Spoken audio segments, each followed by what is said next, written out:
Kuwait വിമാനത്താവളത്തിന് നേരെയുണ്ടായ Iran ആക്രമണത്തിൽ ഇന്ത്യക്കാരൻ കൊല്ലപ്പെട്ടെന്ന സ്ഥിരീകരണം. മധ്യപ്രദേശ് സ്വദേശി മൻസൂർ അഹമ്മദ് റഹ്മാനാണ് കൊല്ലപ്പെട്ടത്. 63 പേർക്ക് പരിക്കേറ്റു.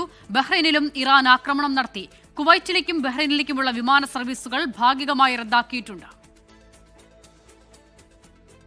കുവൈത്ത് അന്താരാഷ്ട്ര വിമാനത്താവളത്തിലെ ടെർമിനൽ 1 നേർക്കാണ് ഇറാന്റെ മിസൈൽ ആക്രമണം ഉണ്ടായത്. തിരക്കേറിയ ടെർമിനലിലുണ്ടായതിനാൽ അപകടത്തിന്റെ വ്യാപ്തി കൂടി.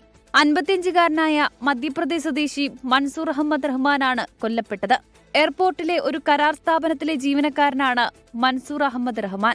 ആശുപത്രിയിൽ വെച്ചായിരുന്നു മരണം. ഇയാളുടെ കുടുംബത്തിനാവശ്യമായ സഹായം നൽകുമെന്ന് കുവൈറ്റിലെ ഇന്ത്യൻ എംബസി വ്യക്തമാക്കി. 63 പേർക്ക് പരുക്കേറ്റിട്ടുണ്ട്. ഇതിൽ 7 പേരെ അടിയന്തര ശസ്ത്രക്രിയയ്ക്ക് വിധേയരാക്കി. 6 ആശുപത്രികളിലായാണ് പരുക്കേറ്റവരെ ചികിത്സിക്കുന്നത്. വിമാനത്താവളത്തിന്റെ പ്രവർത്തനം പരിമിതപ്പെടുത്തിയിട്ടുണ്ട്. 1-ാം ടെർമിനൽ പൂർണ്ണമായി അടച്ചു. കൊച്ചിയിൽ നിന്നും കോഴിക്കോട് നിന്നും പോയ എയർ ഇന്ത്യ വിമാനങ്ങൾ കുവൈറ്റിൽ ഇറക്കാതെ തിരിച്ചുവിട്ടു. കുവൈറ്റിൽ നിന്ന് കോഴിക്കോട്ടേക്കുള്ള എയർ ഇന്ത്യ വിമാനം റദ്ദാക്കി. ബഹ്റൈന് നേർക്ക് മിസൈൽ ആക്രമണമുണ്ടായെന്നും ഫലപ്രദമായി ചെറുക്കാൻ കഴിഞ്ഞെന്നും പ്രതിരോധ മന്ത്രാലയം വ്യക്തമാക്കി.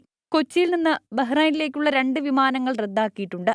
സംഭവത്തിൽ ഗൾഫ് രാഷ്ട്രങ്ങൾ കനത്ത പ്രതിഷേധമുയർത്തിയിട്ടുണ്ട്. 24 ദുബായ്.